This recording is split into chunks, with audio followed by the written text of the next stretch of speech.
Good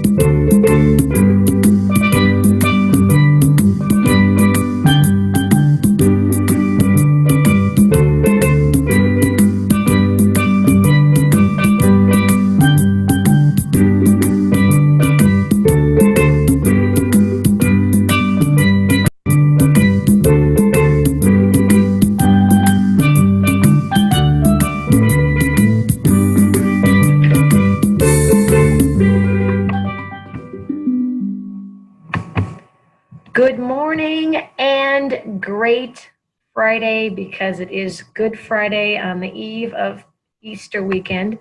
Thank you for joining us. Dana and I are just delighted to know that we have so many people joining us on this holiday eve. My name is Michelle Mott, owner of Inspiring Solutions, and this month's Free Friday webinar is Attitude, Resolving Difficult Situations in the Workplace. And by the turnout, we must be dealing with some difficult situations, because our first 9 o'clock webinar was jam-packed, and this one is quickly filling up as well.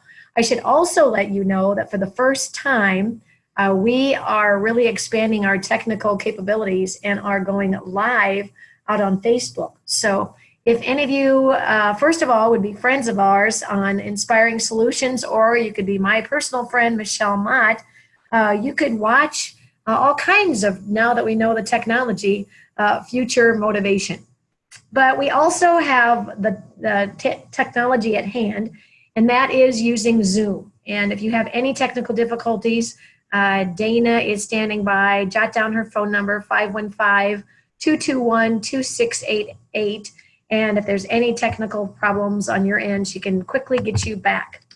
Because we had so many joining us for the first time, we want to make sure that you know how to use the technology at hand. Zoom allows you to zoom in and out, no pun intended, so you can be watching it or listening from your phone, regardless of your format. You also have the capability of getting involved, and the 9 o'clock hour was really engaged with answering questions, so we'll encourage you to use this feature.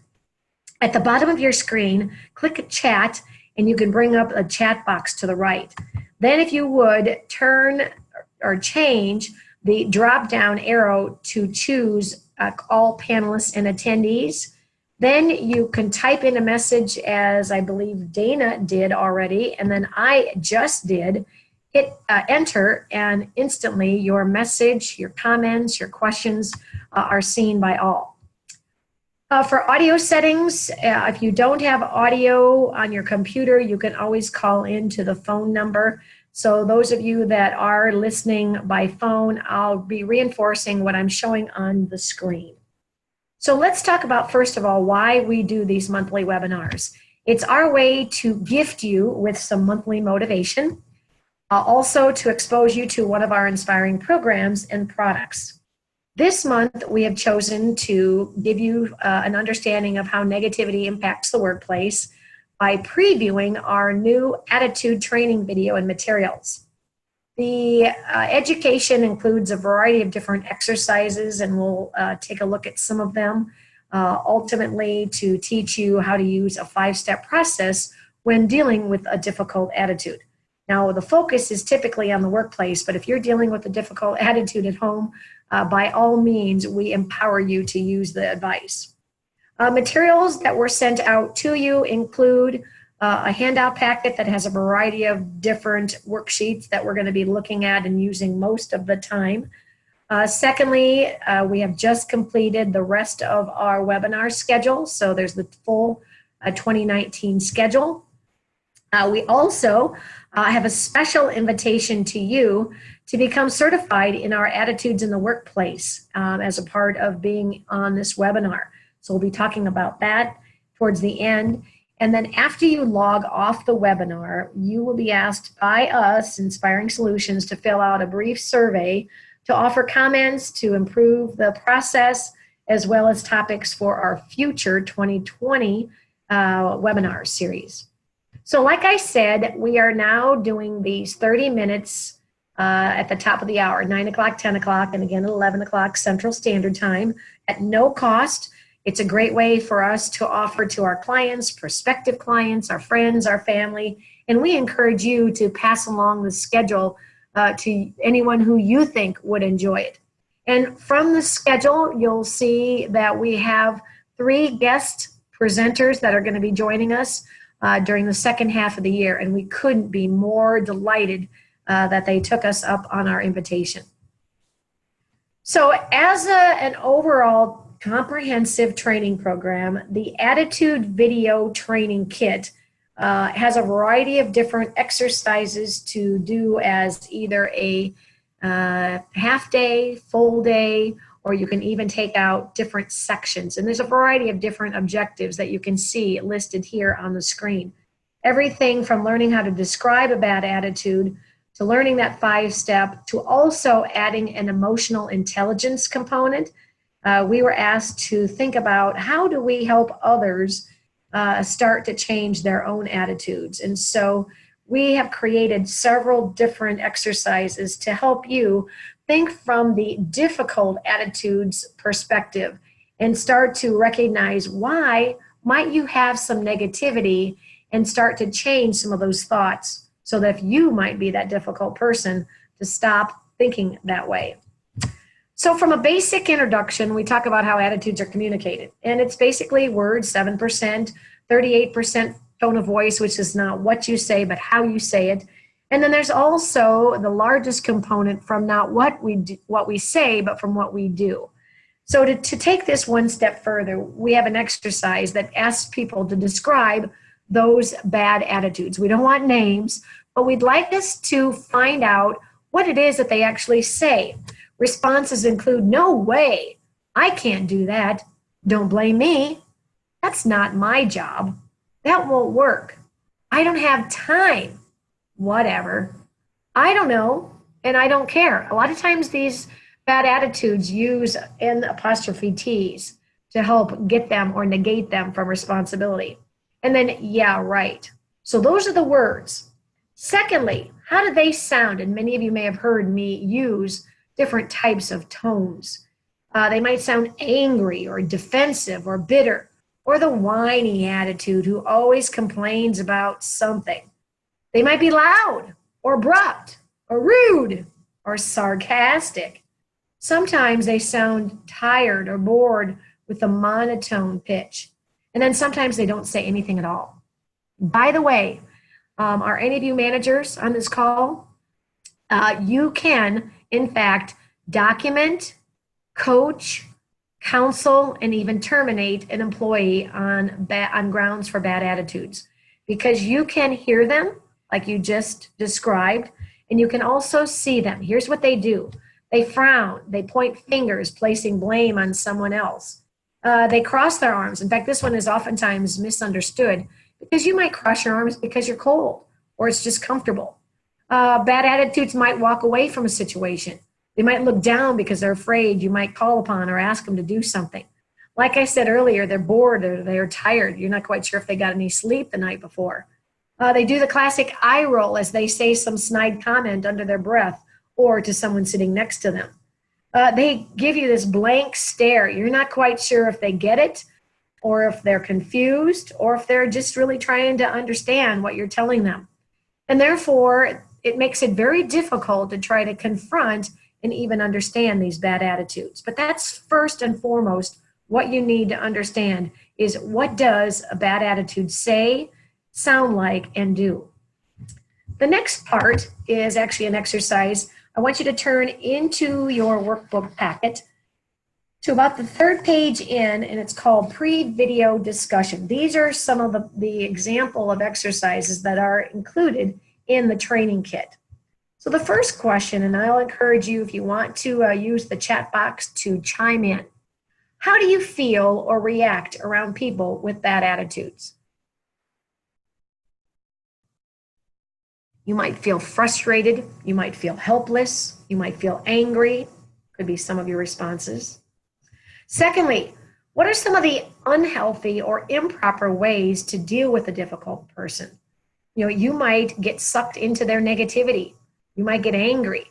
You might also turn and walk away and give up on the situation or resolving the problem. The third is, you've heard the cliche, one bad apple ruins the whole bunch. Well, what does that mean? You might have a team who's highly productive. They communicate and work well together. But if you hire a new teammate who doesn't fit in well, it could contaminate the productivity. Or maybe someone's having a bad day. Their negativity could definitely influence how someone thinks and feels during their day. The last set of questions asks you to explore, how do bad attitudes impact the workplace? The first is to think about how attitudes affect coworkers. Oftentimes, coworkers can feel angry or frustrated. They might become resentful or complain. Then the second question is, think about, how is it that customers are affected? Now, depending on the industry, you might refer to your customers as clients, or many of you I know are in healthcare. You might refer to them as patients or residents. Well, regardless, your customers could be affected because they might become dissatisfied with their experience. They might take it upon themselves and complain and let you or their manager know of their frustration. And ultimately, they might choose to stop doing business with you. The third impact that bad attitudes have in the workplace is on the culture or environment itself. Now, a lot of times that's nothing that you can actually see, but you can definitely feel. People might feel tense about communicating with each other because you're not quite sure how that difficult attitude might respond or talk back. It can deteriorate, like I mentioned, your teamwork. It lowers morale. People no longer are engaged in the workplace because of it. And ultimately breaks down the communication slowly, one person or one relationship at a time. And then ultimately think about, how do these attitudes affect the company overall? Well, it could cause employees to make more mistakes because they're not focused. It could lower the productivity because if they're not working better together as a team, they're definitely not going to be as highly motivated or productive. It could definitely cost you more to do business because of these mistakes or the low productivity. And sometimes it might even cause turnover, which that ultimately impacts the bottom line. So in total, it could definitely damage your reputation as an employer. People may not want to come to work there, or your customers may not want to choose to do business with you because of that. The next exercise on the next page is one in which I want you to stop to think about how you might be causing someone to not do what they're supposed to do. There was a survey conducted with 4,000 employees and managers of a variety of occupations and industries, and when asked why they hadn't done something that they were supposed to have done, these were the top 10 reasons. The first reason they gave was they didn't know why they should. Well, oftentimes people like to know how important a job is because it helps them feel valued and appreciated. The second reason is they didn't know when to begin and end it. Now, obviously, there's a breakdown in communication, specifically as it relates to the timeline or the deadlines. Maybe they didn't realize that once they completed a task, the outcome was going to be used by another person or another department. The third reason is they didn't know they were supposed to, which might sound obvious, but if you don't give clear explanations or define expectations, people don't know what's important to you. We tend to use the Nike approach to just do it. The fourth reason people didn't do what they were supposed to do is they didn't know how. Now, obviously, what's missing here is a lack of training, or someone didn't sit down and actually explain to them how to do it in a productive manner. The fifth reason was they thought they were doing it. You know, the old adage, no news means good news. Well, obviously what's missing here is no one gave them feedback. No one told them that they were doing it right, or no one told them that they weren't doing it correctly. The sixth reason why people don't do what they were supposed to do is they thought your way wouldn't work, or they thought or believed your way was better. Now, they might have more experience with a task than you, and I know Dana has far more experience working with the technology, our Zoom platform, our website, than I. So I will oftentimes defer and rely on her expertise. The seventh was that they thought something else was more important. This is actually when you give another task along top of other previously requested assignments, you need to negotiate or mutually agree upon how does this new assignment fit in with the other priorities. The eighth and ninth are a little bit tricky, so let me give you some examples. Number 8 is they aren't rewarded for doing it, or they aren't punished for not doing it. Think about people that get their job done faster than others. Sometimes when someone gets a job done, we ask them to do more. And those that don't do the work get out of doing it. So no one gave them that positive or corrective feedback. The ninth is they're rewarded for not doing it, or they're punished for doing it. Do you have icky jobs? When you think about every industry has icky jobs. You know, in the office, it's filing or it's data entry. In healthcare, you might call it code brown. But regardless of what it is, do some people do the jobs more willingly than others? And those that complain get out of doing it? You need to make sure that you balance the workload and that you hold people equally accountable for doing tasks, those that are pleasant as well as those that are unpleasant, if they are important. And then the last reason was they didn't think they could. You know, a lot of times people have the skills, but they don't have the confidence. So we do this exercise first and foremost to let you think in terms of how you might have caused someone to not do what you expected because of poor communication or explanation.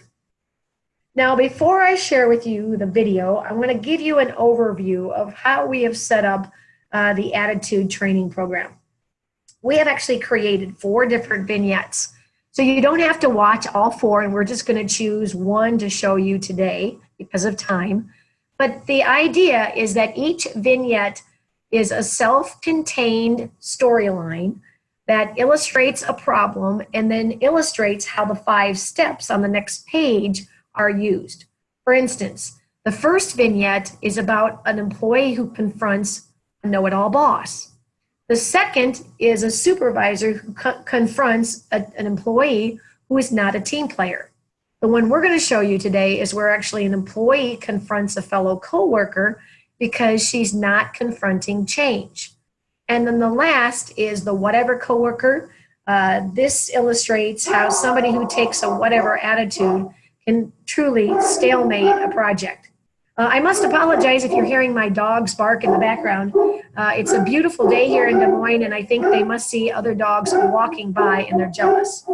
So let's now take a look at the video or vignette called Change is Not in My Vocabulary.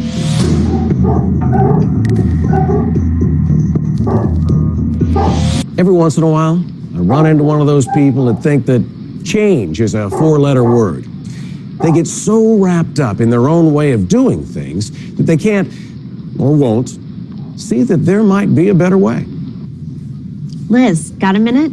Oh, well, actually, I was just taking care of it. This is important. It'll only take a minute. Did you work on these? Sure, why? Because I don't see the new reporting codes here anywhere. Listen, I have better things to do than learn a new list of tracking codes every 6 months. I just don't have time for it. No one likes dealing with the changes that we're up against, but that whole I don't have time for attitude, that wasn't helping the situation at all. Help me understand, you did see the email on the new reporting specs, didn't you? Probably, but that's beside the point. My job is to make sure that orders go out on time, and I can't do that if I'm learning a new list of codes every 2 weeks.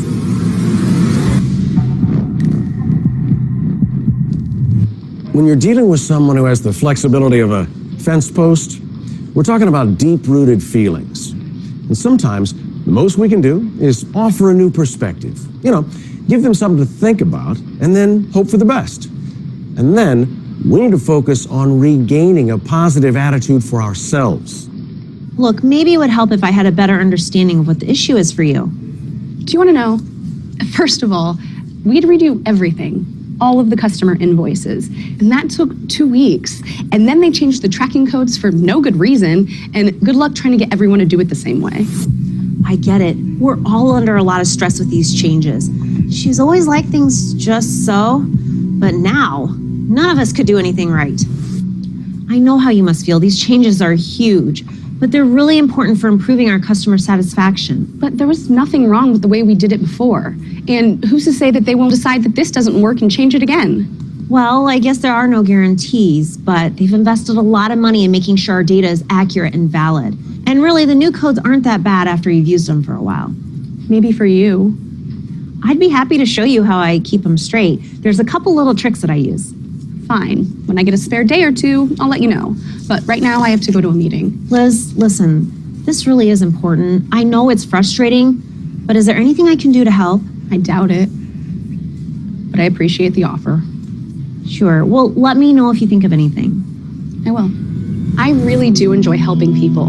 It's why I got into customer support to begin with. But I don't know. All these changes, I guess I don't need to take it out on everyone else, though. She did offer to help. Confronting someone who isn't flexible can feel like you're running a marathon. That's why it's really important to recover and go on, regain a positive attitude ourselves, and then find ways to keep it going. You know, one of the best ways to do this is to follow through on your commitment to help others improve their attitude. Encourage them, even when we see the slightest change for the better. It's amazing how far a pat on the back will go.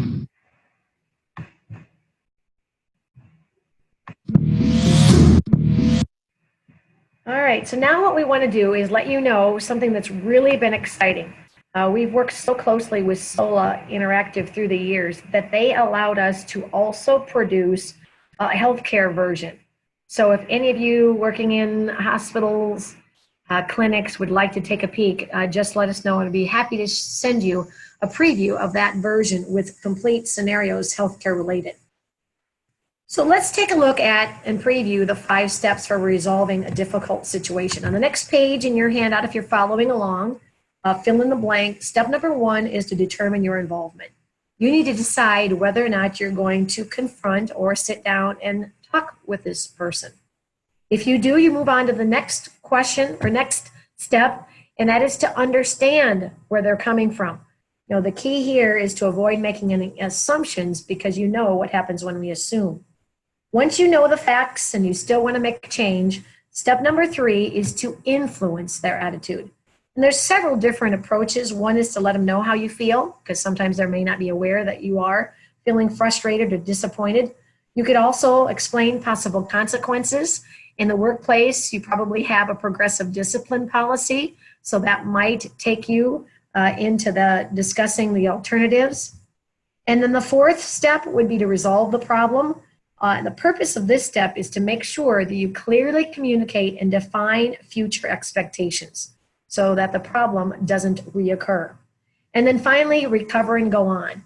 You know, having a critical or crucial conversation might be difficult for you, but I guarantee you it will be rewarding.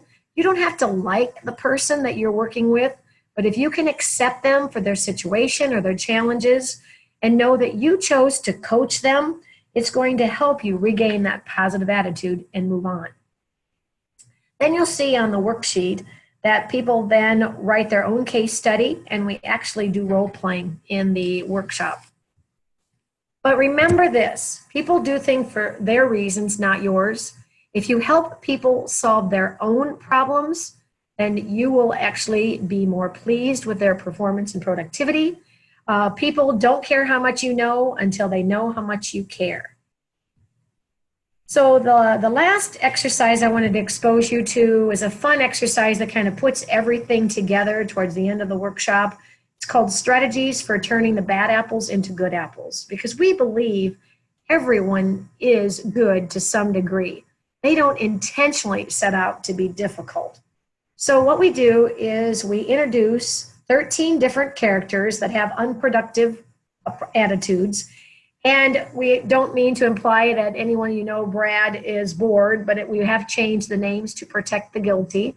And what then we ask each employee or each student to do is to actually script out what things they could say to recognize and acknowledge each person, something good.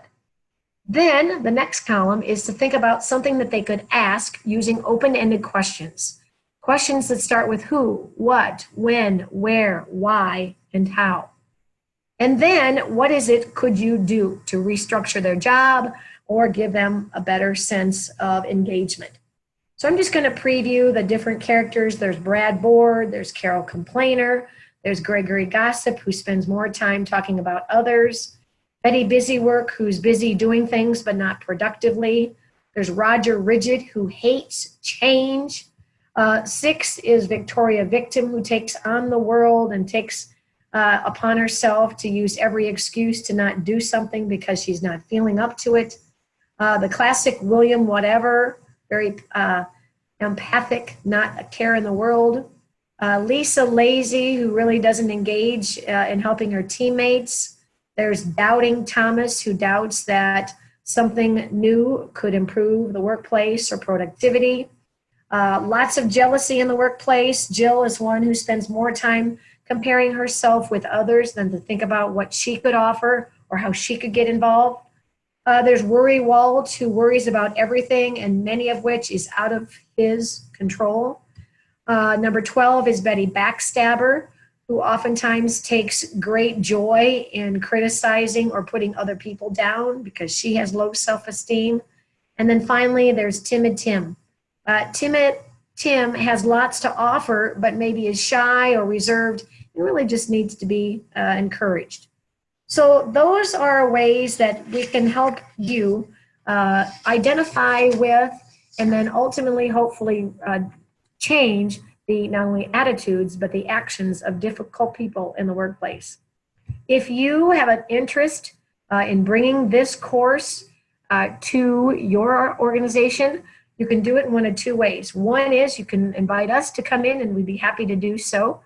Or you could get certified. Dana is certified as well.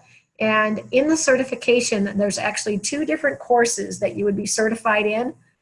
First, we're actually going to be previewing next month. It's called Staying Positive in a Negative World. It's a fun, energizing experience to help everybody realize they have a choice in their attitude. And then this course called Don't Let the Bad Apples Drive You Bananas. Together in the certification, you will receive all the materials that you would need to conduct these workshops, including the video and the training kit. There's an e-binder that has activities to enhance the good, bad, and ugly attitudes. You'll get an autographed copy of my book, Attitude, the Choice is Yours. As the trainer, you'll get PowerPoints, facilitator notes, training aids, and reproducible handouts. So if you or someone within your organization is interested, please respond on the follow-up webinar video that you'll get when you close out today.